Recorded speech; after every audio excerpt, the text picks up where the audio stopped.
sifter.com.au.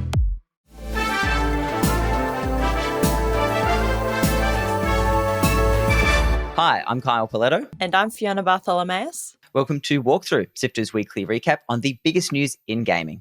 This week, Elden Ring Shadow of the Erdtree gets a release date, the big announcements from this week's Nintendo Direct, and Larian wins big at the DICE Awards. Here's the news for Sunday, 25th of February. Let's go. Join the Sifter community on Discord at sifter.com.au/Discord. Big news for all us tarnished. Elden Ring's big expansion DLC, Shadow of the Erdtree, has a release date. You'll be able to slosh through the poisonous swamps of the Land of Shadow, a new area accessible after defeating Morg, Lord of Blood, on PC, Xbox, and PS5 on Friday, 21st of June.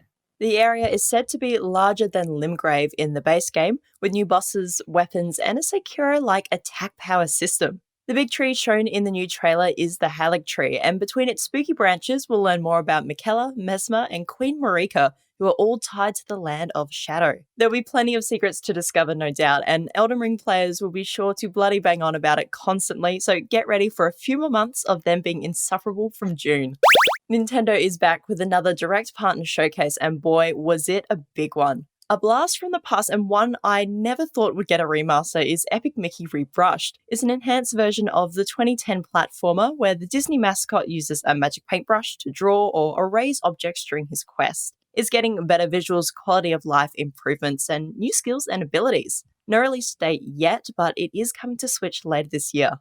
We're getting a gorgeous new addition to the beloved Wii series Endless Ocean with Endless Ocean Luminous. Dive into the game either solo or up to 30 players online and discover over 500 different species of marine life, including long extinct and slightly mythical creatures. It'll be out on April 25th. Dive back into the NES and SNES era of games with RC Pro AM, Snake Rattle and Roll, Battletoads in Battle Maniacs, and Killer Instinct. For those with Switch Online Expansion Pack, you can also pick up Nintendo 64's Blast Call. Star Wars Battlefront and Battlefront 2 are receiving the remastered treatment with Star Wars Battlefront Classic Collection. The early 2000s games will include their solo campaigns, local multiplayer matches, and 64-player online battles, which sound like so much fun. That will be out on Switch as well as PlayStation 4 and 5, Xbox Series X and S, Xbox One and PC on March 14th. We also got a first-hand look at a couple of Xbox exclusives that are coming to other platforms. Pentiment is a historical narrative-driven adventure with beautifully illustrated art inspired by medieval tapestries and books. Play as a master artist who gets caught up in a decade-spanning murder mystery plot where your actions have consequences. This one is out now. And finally, Grounded, the Obsidian Xbox co-op survival game with a Honey, I Shrunk the Kids vibe, is also heading to the Switch. Grab your friends and try to survive in a world that is much, much bigger than you. Seriously, you'll have to fight off giant ants and spiders. This one also features cross-platform multiplayer. So good news if you've got friends playing on Xbox or PC. Grab it when it launches on April 16th. As always, there were a stack of other games that were announced. You can check out the list in our show notes. Speaking of Nintendo, it's been an impatient couple of weeks for anybody waiting for news about the Switch 2. And sadly, there are already reports that it'll be delayed. Brazilian journalists Pedro Henrique Lutelupe, Video Games Chronicle, and Eurogamer have all reported that sources are now pointing to an early 2025 release date. Lutelupe, who has successfully reported on Nintendo leaks in the past, says we can expect an official reveal in June. I'm excited to see what Nintendo does next. While the Switch was groundbreaking, handheld competition is definitely more fierce now.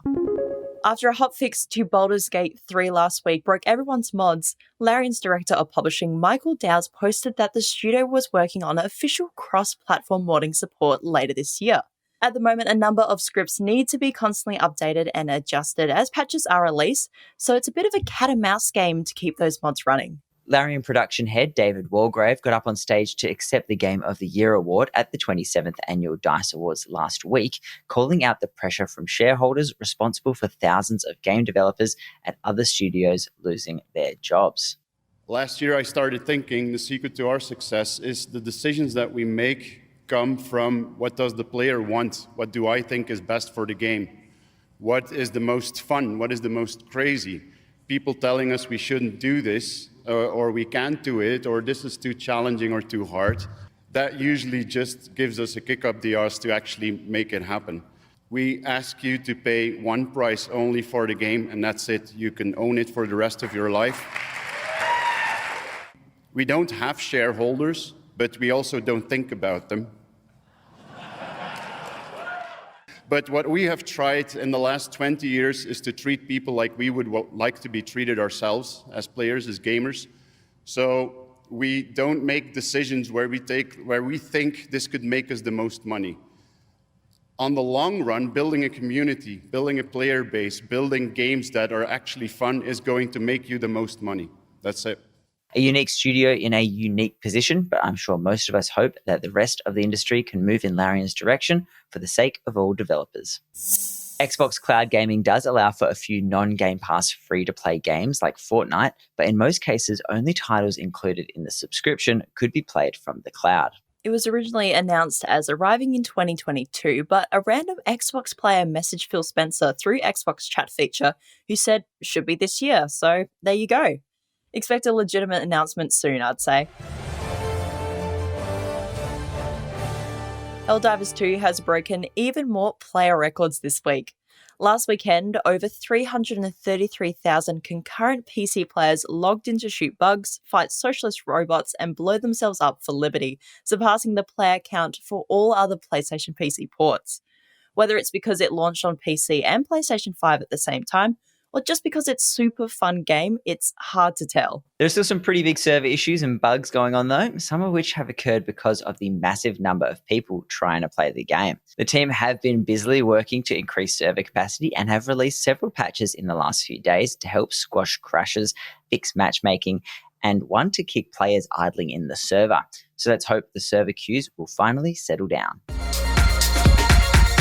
That's it for the big headlines. Here are the games coming out this week. It's a big week for remakes and remasters, and up first is the cult classic Brothers, A Tale of Two Sons, which has been remade from the ground up for current-gen consoles. Grab that on PC, Xbox Series S and X, and PlayStation 5 on the 28th. Also out on the 28th is another fan favourite, Star Wars Dark Forces Remaster. Jump back into the shoes of Kyle Katarn and revisit this 1995 classic in 4K resolution at 120 FPS. That's coming to all platforms this Wednesday. And rounding up the remakes for this week, we have the highly anticipated second entry to the Final Fantasy VII remakes, Final Fantasy VII Rebirth. Fans of the series love the first entry in this planned trilogy, and Rebirth is looking fantastic from what we've seen so far. That's out on the 29th, currently exclusive to PlayStation 5. Articles to read, Videos to watch. and podcasts to listen to. sifter.com.au.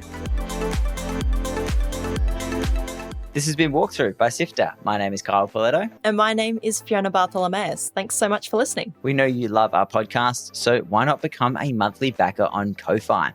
Your support lets us keep making our shows, and it's easy to do. Head to sifter.com.au/support, where support starts from just $1 a month. That link again is sifter.com.au/support, or check the show notes. Sifter is produced by Kyle Poletto, myself, Courtney Borrett, Adam Christou, Daniel Ang, and Chris Button. Mitch Lowe is senior producer who edited this episode, and Gianni Di Giovanni is the walkthrough script editor and Sifter's executive producer. Thanks to Brian Fairbanks from Salty Dog Sounds for composing the walkthrough theme tune, and Audio Technica Australia for their support of Sifter's podcasts. We'll be back with more news next Sunday. See you then.